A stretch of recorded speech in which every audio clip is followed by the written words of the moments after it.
Ready? Got it. I'm going to call the meeting of the Economic Development Committee to order. Would everybody please rise and join me in the pledge? I pledge allegiance to the flag of the United States of America and to the republic for which it stands, one nation, under God, indivisible, with liberty and justice for all. Thank you. Roll call, Okay. please. Joe Barry, Here. okay. Chuck Poe and I am here. Sarah Moore, Here. Amy Schultz, Here. Bill Clark. Here. Okay, and we are missing Eric. Okay. That's it, okay. All right, so you've had sent out to you, and it's in front of you as well, the minutes of the previous meeting. Has everybody had a chance to review? We're all good. I'd entertain a motion to accept the minutes. I second that motion. Okay. All in favor? Aye. Opposed? Okay, ayes have it. All right, so now we're going to go to presentations, and in your package, you'll see that B is not going to be here, City is not going to be here tonight. I guess they're going to reschedule for us. So we have Andy, correct? From Baker Tilly. He's going to give us a presentation on TIFs.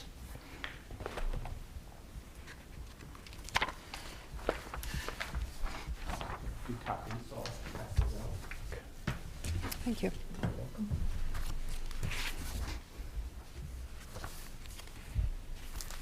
Well, thank you for having me. I'm, again, Andy Mauser with Baker Tilly. I'm based out of our Indianapolis office, but I work closely with Eric Walsh, who's based out of our Mishawaka office. So we do a little bit of work kind of out of both. I do a lot of redevelopment TIF work around the state. And Bill had asked if I could come up and do kind of a just general TIF overview type presentation for you with a little bit of focus on residential TIF, as I know that's an important tool that, the town's gotten into and considering for projects. So I've got a presentation here tonight. It's about 30 slides. I can go through it fairly quickly. I can go through it slowly, but I would encourage kind of as I go through this, if there's questions, feel free to interrupt me. I think these presentations are definitely, better when they're conversational. So be just kind of happy to go through this. It's really, like I said, designed to be an overview of TIF in general, really economic development tools in general. And I thought it would be good to just give you a little bit of an overview of economic development and TIF in general, and then maybe kind of move into a focus of residential TIF and how it's similar and how it's different to those other tools. So, first couple slides, just kind of, why do communities want economic development? Why do communities even utilize TIF to begin with? And a lot of that's just to drive economic growth. TIF's one of the only tools that communities have to encourage growth. Indiana in the past few years has moved away from local government being more property tax funded, and we've started to see a shift towards income tax and other revenue streams. And TIF's one of those tools. You may give up some property tax benefits in the short term, but it helps bring jobs and wages. It may help bring new development, and those can all lead to other revenue streams that are important. And that's local income tax, that's excise taxes, that's really just all those other revenue streams that support the town government. TIF's really one of the best tools to build your tax base and really build your tax base in the long term, whether that's encouraging projects that wouldn't happen without the TIF, or, in some cases, and, probably what you would see in a town like St. John is, helping development happen faster than it otherwise would have. And I think as you look at TIF around the state, there's different uses. I work in a lot of older industrial manufacturing towns, and in a lot of those places, TIF's more a tool to chase jobs. In a place like St. John, it's a place to help keep that development that you're already seeing happen. Next slide. Why do we offer incentives for economic development? And that really comes down to the fact that we live in a competitive economy, and a lot of times, to bring investment here as opposed to investment going to the next town over, sometimes TIF can be the tool to get those projects across the finish line. And there's a lot you can do to make, your town, your community attractive to investors, to developers. But, sometimes TIF is kind of that last tool to make projects happen. And as you look at slide 4, really the two kind of main uses that TIF is used for again, to make projects happen is either incentives or infrastructure. So that can be either, incentivizing the developer directly, but in more cases, it's providing a tool to build out that public infrastructure, whether that's roads, streets, sidewalks, utility lines, things like that. TIF's really kind of your best tool to leverage that new development without putting that burden on all your existing taxpayers. Slide 5 just kind of looks at the kind of the mechanism. How do property taxes work in Indiana? As an individual taxpayer, I am taxed on the net assessed value of my property, and that is my gross assessed value minus any exemptions and deductions that I would receive, and then that net assessed value is taken times the tax rate, and that's my tax obligation. What's important to know, and as you consider residential TIF areas and the impact of those, residential property does receive quite a few deductions: homestead deduction, supplemental homestead deduction. And because of that, the gross assessed value is typically much higher than the net assessed value. Just for an example, about a $100,000 home in Indiana is taxed at about a $33,000 home. So that's important to note. That gross assessed value is typically quite a bit higher than what that net assessed value that you're actually taxed on is worth. And then what's also important to note is local government is constrained by what's called max levy. So new development doesn't always equal new dollars for local government. And that's because the state constrains you to a growth factor, and that's a statewide growth factor. It's been 3 to 5% the last few years. With home values, it's been capped at 4%. But that means your property tax revenues can only grow at that 4% year over year. And that's really independent of what your tax base is doing. So if your tax base is growing at 15%, and another community is not growing at all, you're both still allowed to raise an additional 4% year over year in your revenues. And that's where TIF, I think, can be a good tool, to help you capture some of that additional growth that you otherwise wouldn't see those dollars from. Slide 6 kind of looks at the, what we typically see as the impact, indirect impact of TIF, kind of going back to that max levy concept, again, you can only raise so many dollars per year. As your tax base grows, what that actually will help do is bring tax rates down and lower the property tax burden on all your taxpayers. If you think, raising $100 from 100 people, everyone's got to chip in $1. If your tax base grows, you're still raising that same $100, but now you're, raising that from 200 people. Now everyone pays 50 cents. And that's kind of the relationship between assessed value and tax rates in Indiana. And TIF is a tool to grow that tax base in the long run, but in the short run, you do give up some of that assessed value growth in order to capture those dollars as TIF. It's also important to note, since circuit breaker and max levy were put into place, looking at slide 7, really the way that property taxes work in Indiana is all units are really intertwined now. So what the school is doing can affect what the town is doing. What the county does affects the town. All those units affect each other. Because if I'm a taxpayer within St. John, not only am I paying taxes to the town, but I'm also paying taxes to the county, to the school corporation, and to all those other overlapping taxing units. And that's where TIF can kind of come into play, again, that interaction between all the different overlapping taxing units. So I wanted to kind of just talk through, a little bit more TIF specifics on slide 8. Anytime we talk about a TIF area, there's really kind of 3 layers that I like to kind of, illustrate that there's, really a difference there. So the town has a redevelopment commission, which is the town council, and the town council has the ability to set up TIF areas anywhere within what's known as the redevelopment district. And that redevelopment district really has the same boundaries as the town itself. Within the town, the redevelopment commission has the ability to establish what's known as an economic development area, and that's really where those TIF dollars can be spent.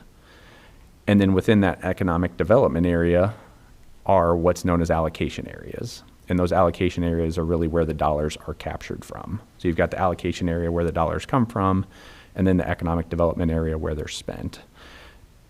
In many communities, those areas are one and the same. So where you collect the dollars is the same as where you can spend them. Your areas, you do have some, some pieces where you've got one economic development area with several allocation areas. And what's important to note there is those allocation areas can kind of have their own lifespans and own boundaries too. So looking at slide 9, this really shows kind of how TIF works across the life of a TIF area. So TIF areas currently have 25-year lives for traditional TIF areas and 20-year lives for residential TIF areas. And anytime a TIF area is established, all the assessed value within that area on day one is set as the base assessed value, and that base assessed value will always pay into the overlapping tax base.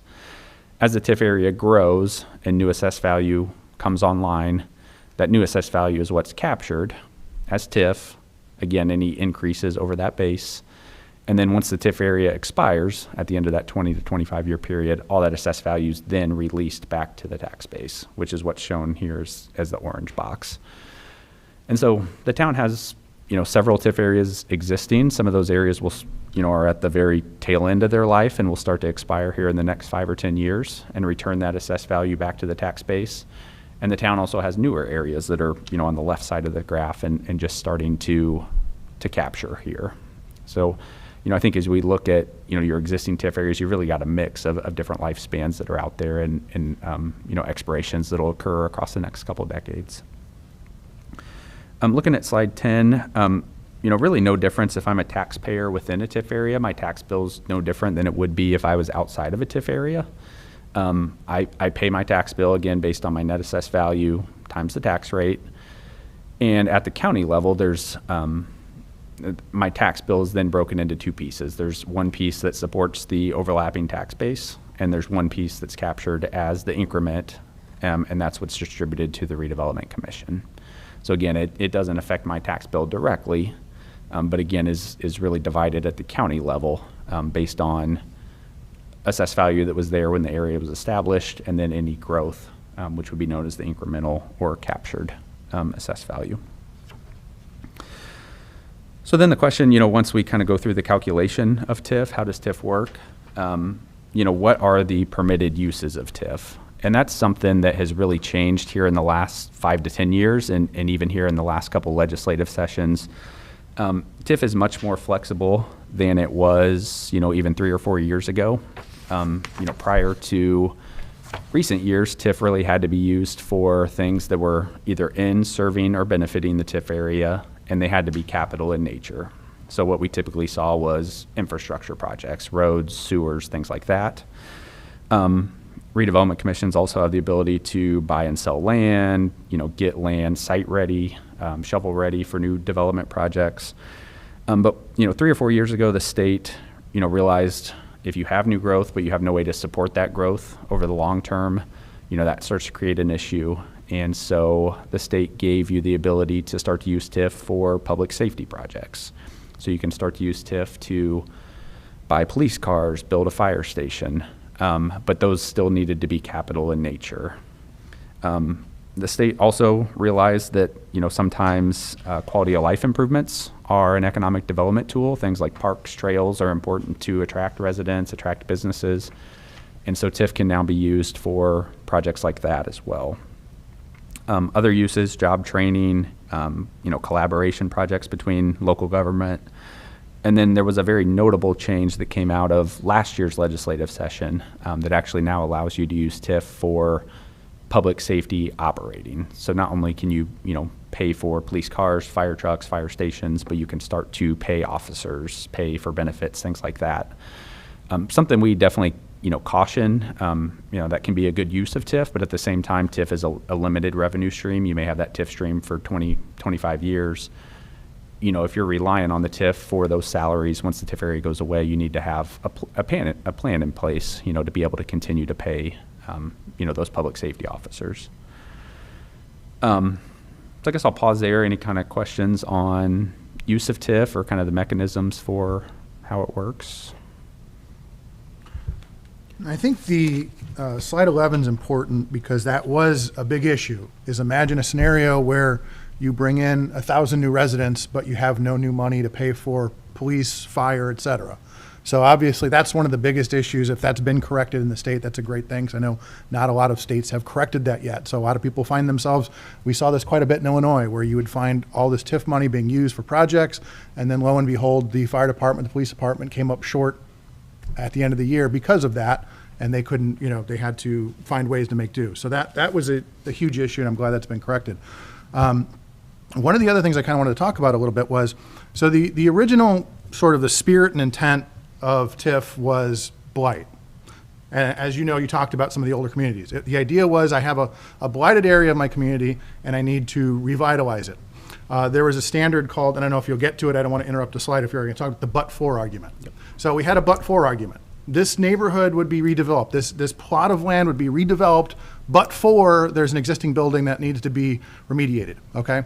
So one of the issues that I would have specifically about using TIF in new development or in a community like St. John is obviously there's no blight, right? I think we can all agree there's not a lot of blight. There's not a lot of old communities that need to be redeveloped. So one of the other issues is the idea of residential TIF in new development is that there's no but-for argument there. And that's kind of one of my thoughts is, where is the but-for argument with new development? Obviously there are communities north of us that have a population that's dwindling. So for instance, one of the arguments I've heard is, let's say you have a community and the population's going down, okay? So now if I bring in new students, for instance, that's a good thing for the school. But if you already have a growing school district, bringing in more students puts pressure on an already growing school district. So that's one of the biggest concerns that I would have. Like you said in slide 11, a lot of that's been corrected, but that's one of the things I would look at. We have a tri-town area that's growing, and so one of the things I really want to make sure that we don't do is we create a scenario where we bring in lots of new children to this school district, and we have no way to basically, there's no money for the schools to help support that growth. And that's probably my biggest concern with TIF, is the idea that if everything goes well, you have a good scenario. But if things go a certain way where you're taking money, essentially, the way I'd put it is, one of the things we don't talk about with TIF is that TIF district puts pressure on the areas outside the TIF district, right? I mean, would you agree on that? So basically, we're putting outside pressure to make up for any shortcomings. And that would be sort of the concern with using this in new development as opposed to using it in an older community with blight. So that's kind of my main issue with overusing TIF in new development. Chuck, is that residential TIF? Or is Well, it? I mean, specifically residential, because I'll use an example. Let's say St. John we're going to use a residential TIF and we're going to bring in 1,000 new homes. So just round numbers. That land, we have farmland here. We're not revitalizing an old neighborhood, so the assessed valuation is very low. It's farmland. So you're bringing in 1,000 new homes. You're bringing in new children into the school district, but the way the TIF is designed, there is no money for capital expenses. So let's say you brought in 1,000 new households and you needed to build a new school. There's no money for that. Now, I'm not saying that we're in that situation, but I'm saying when we look at a TIF application in our specific instance where we have a growing community, and that's one of the issues is we're not trying to attract people because we have blight, because we're an older community. We are growing, and that goes back to the but-for argument. This community is growing regardless of if we offer incentives. Our community will double in size, it will continue to grow regardless of if we offer incentives to developers to do so. And so that becomes one of the issues is if there are people coming to us and saying, I'm concerned about the growth, and then as a response, we're saying, well, let's offer more TIF money to encourage more growth. Before we've addressed the infrastructure issues that we're already dealing with, that seems to me like we're spiting ourselves in the long term. So I will just enter that in the record, and I'll let you continue. No, I think that's some great points. I've got a couple slides in here about schools. I'm glad you brought schools up because I didn't include it here on slide 11 because I think it's kind of worthy of its own conversation. Right. But there is additional flexibility to provide direct impact to schools that wasn't there 10 years ago, and I think that's very important too. We have this conversation around the state in a lot of communities, and I had one superintendent, and I think it's kind of to the point you were making, explain it very well. There are a lot of school districts out there that are just enrollment hungry, and they've got buildings, but they don't have enough kids to fill them. And in that case, they're very supportive of TIF in a lot of cases because bringing students means more state enrollment dollars, which is often $6,000 or $8,000 a kid. And that's vital for those schools to. Infrastructure already exists. They already have the existing classrooms to support new students. Whereas opposed to our Exactly. case, we're already pushing where we're at. We just had to build a new high school. I don't know where we're at with elementary and middle and things like that, so. Well, and parts of St. John don't just affect our school district. Parts go to Crown Point, parts go Right. to Hanover. So the more Right. we grow, the more we affect even their school districts Right. too. Yep. So lots of things to consider, and I think, if you do move towards, additional TIF areas, looking at ways to partner directly with the schools is, I think, the best way to do that, because really the impact you can provide schools is you can either bring more kids, and that means more state enrollment dollars, or you can provide TIF directly, and there's different uses that TIF can be used for, and I'll kind of highlight those. But really, TIF dollars directly often have a bigger impact than, if you were just to let that assessed value hit your tax base, because schools are limited in much the same way. They're primarily funded from the state, and so a growing tax base doesn't help them as much as it did 10, 15 years ago. And they're also constrained by maximum levy, just like the town is. So all that new tax base isn't going to, directly result in new dollars for them. So, and I think TIF, is a good tool to, kind of put the burden of that infrastructure on the developers or on the new development rather than your entire tax base. And I think that's sometimes where it can be, a strategic tool to, make sure, again, that you're kind of matching up that new growth that needs the new infrastructure with the dollars from that new development. So, but certainly, I think lots of different angles you can look at TIF, and certainly, I think in a community like St. John, there's a balance between, capturing some of that new growth, but then still allowing a lot of that new growth to flow through to the tax base too, because you don't want to over TIF to the point where you're growing at a 15% clip per year, but all that 15% growth is all being captured, and then your tax base starts to stagnate, because then that's when local government will start to see some pressure. So. Next couple slides I won't spend too much time on. Tools for redevelopment. TIF is one of the tools. Tax abatement, vacant building deductions, local income tax revenues. There's lots of money out there for, through different mechanisms. Tax abatement's really a phasing in of property taxes. Talk a little bit about abatement on slide 13. There's more ability for abatement on larger projects, things like manufacturing, logistics. Less so on residential type development or even standard commercial development. Kind of outline on slides 14 and 15 different types of property that can and can't be abated. Typically, it's going to be new buildings only, or major improvements to existing buildings. Slide 16 and 17, just wanted to give a few examples of what I'm showing here is downtown redevelopment projects. This can apply really to any economic development project. I think what we see a lot of times on downtown redevelopment projects is they can be a little bit trickier because there is that element of, removing blight, kind of reinvesting. And so a lot of times we'll see a blending of these different tools. You may see tax increment, you may see abatement, you may see things like redevelopment tax credits from the state. So just a few different projects kind of around the state that have kind of seen a blend of those different tools. But I'll jump to slide 18. Really wanted to focus a little bit more on residential TIF. And I think what we saw, residential TIF became a tool in 2019, and it's really been a topic of the legislature really pretty much every year since it was introduced in 2019. There's been amendments, new restrictions, different things done to residential TIF. So an area that was set up in 19 is going to look different than an area that's set up in 20 or 21 or 22 or even today. But what we saw in the state was for a long time, TIF was the tool to bring jobs and wages. And there was a belief if we brought jobs and wages that residential growth would follow. And I think a lot of communities around the state, and that may not be true in St. John, but what a lot of communities saw was they had the jobs and the wages, but everybody went and worked, in neighboring counties, and everybody commuted in. And so residential TIF, I think, primarily was a tool for those communities that had the jobs, but were, struggling to keep those residents there.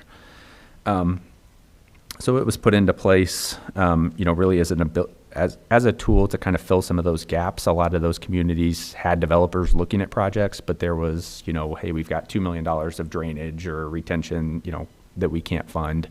And residential TIF was kind of the tool to get those projects across the finish line.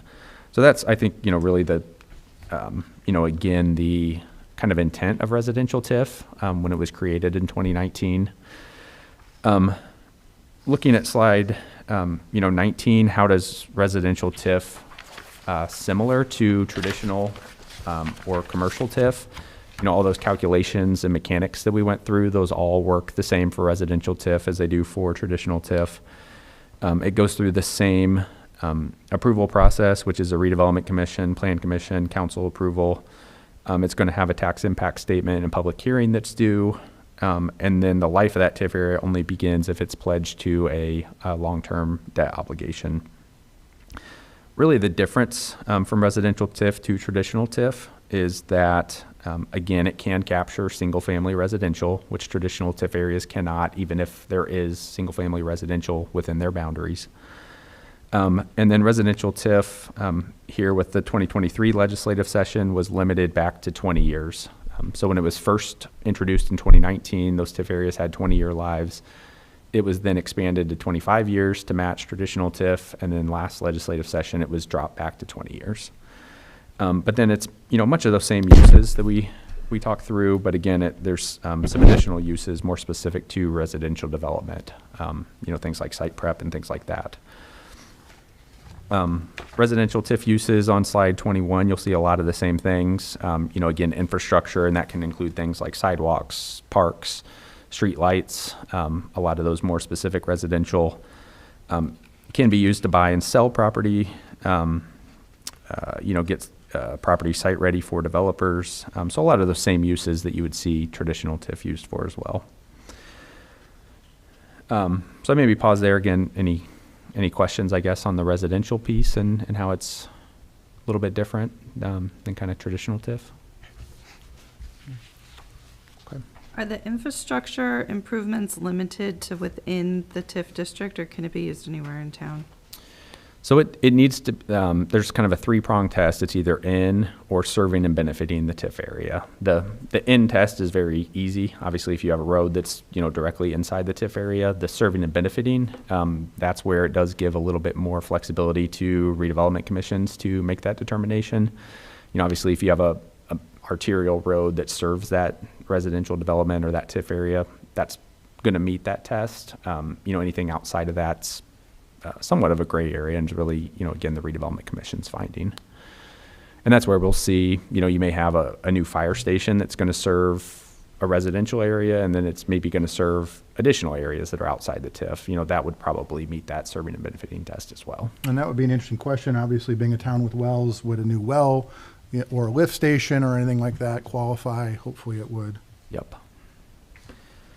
Yep, typically that serving and benefiting portion does give you flexibility on infrastructure that serves that area, but then may serve other areas as well. So, a lot of times we hear, last few slides, I want to just kind of highlight, the impacts of TIF. And, this is one we get a lot of questions on. We hear a lot of different viewpoints on, and I think there's a lot of valid viewpoints on how TIF does or does not affect overlapping taxing units or taxpayers. The main way that I would say that TIF can have impact is through circuit breaker tax credits. And, we talked a little bit earlier about assessed value is kind of the main driver to keep tax rates down, because you need your tax base to grow at the same rate that your tax levies are growing. And if it doesn't, then tax rates are going to start to creep up, which means tax bills go up. And as tax bills go up, taxpayers may start to hit the tax caps. And as taxpayers hit the tax caps, the town, the school, the library, all those units start to lose dollars to the circuit breaker caps. And so TIF, I think, becomes a balancing act of, again, TIFing development that you may need for those infrastructure improvements, but also not over TIFing to the point where you don't have enough tax-based growth to keep up and keep your tax rates, at least at a level pace. And circuit breaker, it's great for taxpayers. It's a cap on taxes, 1% on homesteads, 2% on any other residential property. So that's rentals, apartments, farmland, senior living facilities, things like that. and then 3% for commercial property. So that's taxes those taxpayers don't pay, but then that's taxes that local government does not receive. And so if tax rates start to creep up, you may have taxpayers that aren't impacted because they're already at the caps, and then you may have other taxpayers that start to hit the caps, and again, that starts to be lost revenue to local government. Wanted to just highlight on slide 23, this was one of the first communities in the state that adopted a residential TIF area, and they actually adopted two in 2019 after it went into effect, was the city of Warsaw. And city of Warsaw in Northeast Indiana. We work with the Redevelopment Commission in the city, and we also work with Warsaw Schools. And I think this was a really good example of a community that sat down and said, let's really try to figure out what the impact of this decision would be. Warsaw is a community that's unique. It's about 15,000 people, but during the day it swells to about 70,000 people. They've got heavy orthopedic medical manufacturing industry, so a lot of people commute in from Fort Wayne and other communities, and then they go back home in the evenings. And so Warsaw has always struggled with how do we keep those people here, and residential TIF was kind of the tool that they went to try to do that. Naturally, the schools had some concerns, and that concern was primarily based on the schools had seen their circuit breaker impact start to increase every year. So the schools, in 2015, lost about $400,000 a year to circuit breaker. And by 2019, that number had increased about $600,000. And we sat down with the schools, we sat down with the city, and we came up with assumptions. Essentially, if we residential TIF, how much might home, construction increase, but then how much of that's going to be in the TIF areas and how much of that's going to be outside in your tax base. And we came up with some assumptions that the school and the city could agree on. And we sat down and we projected out what circuit breaker could look like to the schools going forward. And what we found is circuit breaker was going to continue to increase. But what you'll actually see on that graph is there's really two separate kind of projections there. One is what shows up in a dark orange, and that was kind of the baseline if Warsaw did not create residential TIF areas. And then the yellow dotted line was if they did. And what you'll see was circuit breaker was projected to increase because tax-based growth wasn't keeping up with levy growth. But what we saw was residential TIF really had a small impact on the difference between those two projections. And what we also saw was Warsaw has a number of commercial TIF areas, their industrial park, things like that. And those TIF areas have driven tremendous growth. They've got one area, I think, that's about $100 to $110 million that's going to expire in the late 2020s. And as all that growth that's been built up by the TIF area is released, that's going to have really the biggest one-year impact on the school's circuit breaker losses. So, while the schools have seen circuit breaker go up by about 200,000 over a 5-year period, from that TIF expiration alone in the future, they'd see their circuit breaker come down by about $200,000 in a single year. So again, I think that illustrates, TIF really is a good tool to build that tax base in the long run and then get it back to the overlapping taxing units. So risks of TIF, if projects don't occur to the size they're expected, if we look at residential areas, if you think there's going to be 300 lots that develop and there's only 200, or if you think there's going to be $300,000 homes and they end up being $200,000 homes, the TIF could come in less than anticipated. Taxpayer appeals, general economic swings, lots of different things that can impact TIF areas and especially residential TIF areas. But really how you utilize that TIF, really needs to be reflective of kind of what those risks could be and just making sure that TIF isn't over leveraged. Back to, on slide 25, kind of back to your earlier point, the but-for test, I think, is an important part of TIF. TIF really is best when new development wouldn't occur but for the TIF, and that's, either incentives that are needed, infrastructure that's needed, that you would otherwise have to, levy on your overall tax base or find other sources of funding. And TIF, again, is one of those sources of funding that can really leverage the new development to fund the infrastructure that's needed for the development in the first place. But as far as, does TIF take away from schools? That's probably less true now than it was even 5 or 10 years ago. Again, schools are primarily funded by the state now. They used to get a larger majority of their funding from local property taxes. Now most schools get about $6,000 to $8,000 per student in state enrollment. And then they do still have some local property tax supported funds, which can be affected kind of in the ways we've discussed. But there is also now quite a bit more flexibility in using TIF directly for schools. So, up until 5 or 10 years ago, really all you could do to impact schools was to not capture all your TIF dollars. If you could capture 10 million, you may capture 5 million and let that other 5 million flow back to the tax base. And again, you're capturing dollars, but when you let it flow back, you're letting assessed value flow back. So you're capturing direct dollars, but then you're passing through indirect assessed value. And that was really the only way to help schools, was to pass through that assessed value and then hope that increased what they would receive through property taxes. Now you have the ability to use up to 15% from each TIF area. So if you have a TIF area that collects $1 million, you could capture, or you could utilize $150,000 from that area, and it can be used on really any school related projects that would be in serving and benefiting that TIF area. And that can be your local school corporations, it can be certain nonprofits, and it can be higher ed institutions. We see a lot of communities that partner with their local Ivy Tech or other universities, colleges, things like that as well. And it can be for training programs, and it can also be for really any capital projects.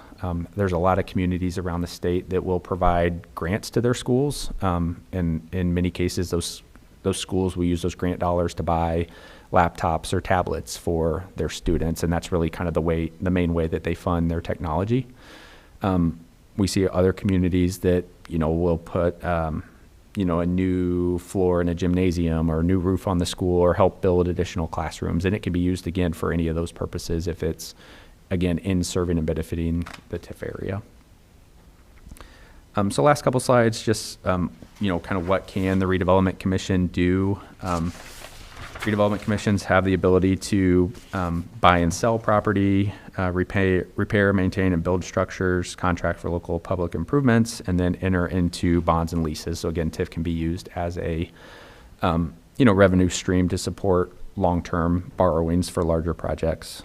TIF areas can be separated, reestablished, expanded, connected. Again, I mentioned traditional TIF areas have 25-year lives. Residential TIFs have 20-year lives. You can reset areas at the end of their life, halfway through their life. But it's important to note, anytime a TIF area is reset, that base assessed value is always going to reset as well. So if you had an area that was $10 million a base, it now has $20 million a base, you're capturing that $10 million difference. If you reset that area into a new lifespan, that base is going to come up to the $20 million. And you would only continue to capture that, any new growth on top of that. Anytime a redevelopment commission does, establish or amend a TIF area, it goes through, what we show here is a 7-step process on slide 30. From a public approval process, it's really a 4-step process. Redevelopment commission, planning commission, council, and then back to the redevelopment commission. And that last redevelopment commission meeting does require a tax impact statement, and then there has to be a public hearing held at that meeting as well. So that's really kind of the public part of the process. And then on slide 31, and then I'll definitely pause for any questions, but each year we've seen, as the state looks at TIF, in certain years we've seen additional restrictions put on TIF. A lot of years we've seen additional reporting requirements or transparency put on TIF as well. So there are a number of requirements that redevelopment commissions have to go through throughout the year. There is a fiscal plan that has to be prepared by the clerk treasurer by every April 1st. There's a larger TIF management report. So that's something we'll be assisting the clerk treasurer's office with here shortly. So by April 15th of every year, redevelopment commissions have to report on the prior year activities. So here in 2024, we'll report on everything that the redevelopment commission did in 23. By June 15th, the redevelopment commission has to make a determination on capturing or passing through any assessed value. A new requirement this year, by December 1st, redevelopment commissions will have to adopt a spending plan for the next year's spending. So for 2024, December 24, they'll have to adopt a plan for any spending in 2025. And then redevelopment commissions also have to hold a public meeting throughout the year that's open to the public and any overlapping taxing units to talk through kind of future plans for their TIF dollars, specifically the budget, long-term plan, and any impacts of their TIF areas. And I think that's, typically a good meeting. The April 15th is kind of the best look back. And that meeting, which can be done at any time throughout the year, is really a good look forward of where those TIF dollars may be used in the future. So I know it's a lot of information quickly, but be happy to answer any questions you might have. And I think the only comment I wanted to make is, like I said, it's, the fact that the state has revamped it to deal with a couple of those issues, such as the public safety and things like that, are important, because that's been a big issue in other states. I think Mr. Bovat's here. I think the only thing I would say just to the council is, the key here is the but-for test. And my only opinion on it, my only sort of wisdom to pass along here would be, again, it's a tool that we have at our disposal. And I would say that because we have the tool doesn't mean we need to use it. I would say that to the council is make sure that we have a reason to use it and not use it and then find a reason for it, right? And far too often with new taxes and things like that, we create the new tax and then we figure out ways to spend it. And that's kind of my concern with creating residential TIFs, especially in our case where we don't have the blight. The but-for test, that bar is a lot higher for a growing community such as ours. And that would be my only concern is that, are we creating it just to create it, or are we creating it because there is a but-for? This neighborhood would not exist but for us putting the money forward for that infrastructure. Thanks, Joe. All right, anybody else have anything? No? No, thank you. Thank Well, I you. appreciate the Appreciate opportunity. it, Ann. Your time. Thank you. Absolutely. Thank you. You're welcome. Right. Moving along on item 6, the new business spotlight program. Now, you've got a copy of this, is what was kind of hashed out as to what they want to do for the new businesses. And I did talk with Bill, and he said they have a bunch that are going to get presented. So what's going to happen is when they fill out an application for license for the town, they will sign off on it, then they'll get it, it's gonna be approved, we'll get a copy of it, and then you come up with who's gonna get the awards, and they're gonna be distributed quarterly here, correct, Bill? Correct. Well, once the license is signed off on, we will invite them to the meeting, make the presentation, and recognize them. And that's how we'll handle that going forward, and it's a nice thing. I mean, we did give some out last year, and it was a nice thing. We actually had people come out, it was really nice, that's all. Okay. New old business, I don't believe we have anything new yet. We've got a bunch tonight, what we've learned and what will happen going forward with all of that. I don't believe there's anything old business left. Reports and correspondence, does anybody up here have anything to say? Any questions? Bill, do you have anything? I think the only thing I wanted to mention was, I don't know if anybody's got the chance to, but I recently we have the St. John Dyer Chamber. They have coffee here at Bigby, I think every other month, and they have a coffee in Dyer. And so I made it a point to stop in and say hi. And one of the first things they said is, we didn't know St. John had an economic development committee. So obviously, brand awareness is kind of an important issue. So that would be the first thing I'd say is, obviously that's something that we need to work on, is making sure we have a good relationship with our chamber. The other thing that came up in that meeting that was interesting was, and I don't want to get too specific, but I met several people that do business in town. One of which is a homeowner, is a resident here in town, and she wanted to open a restaurant here in town, and she talked about how just the pricing was too difficult for her. It just wasn't economically feasible for her. And I think that's one of the things that we need to look at long term. Obviously, again, going back to being a growing community, we have the benefit of we don't have a surplus of locations. We have a demand. We have more demand than we have supply, and so that's one of the things that keeps coming up here in the community, is that there are people that want to grow business, want to start business, and just the lack of supply or the cost of the current supply has been an issue. So obviously, when you have somebody that lives in town and they can't afford to start a business in town, that's a problem that we need to look at. Maybe a TIF district would fix it.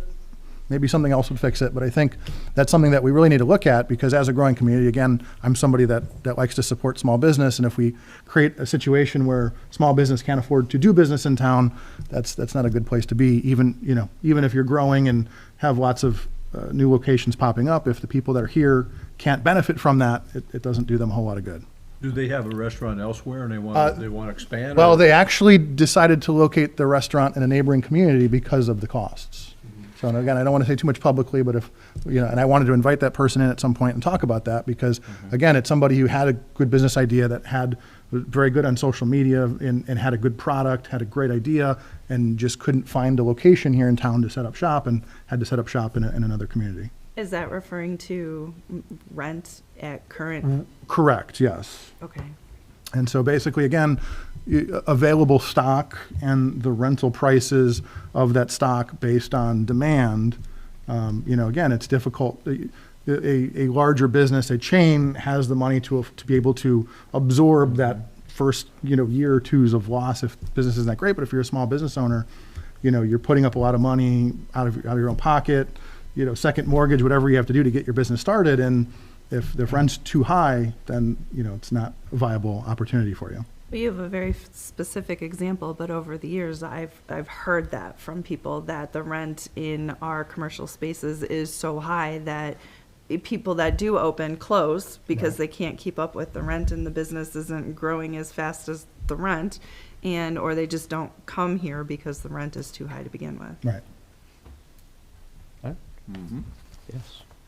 Thanks, appreciate it. Certainly. All right, we have no public to comment, so I'll entertain a motion to adjourn. Motion to adjourn? Second? Second. Second? All in favor? Aye. Meeting adjourned. Thank you, everybody. Appreciate it.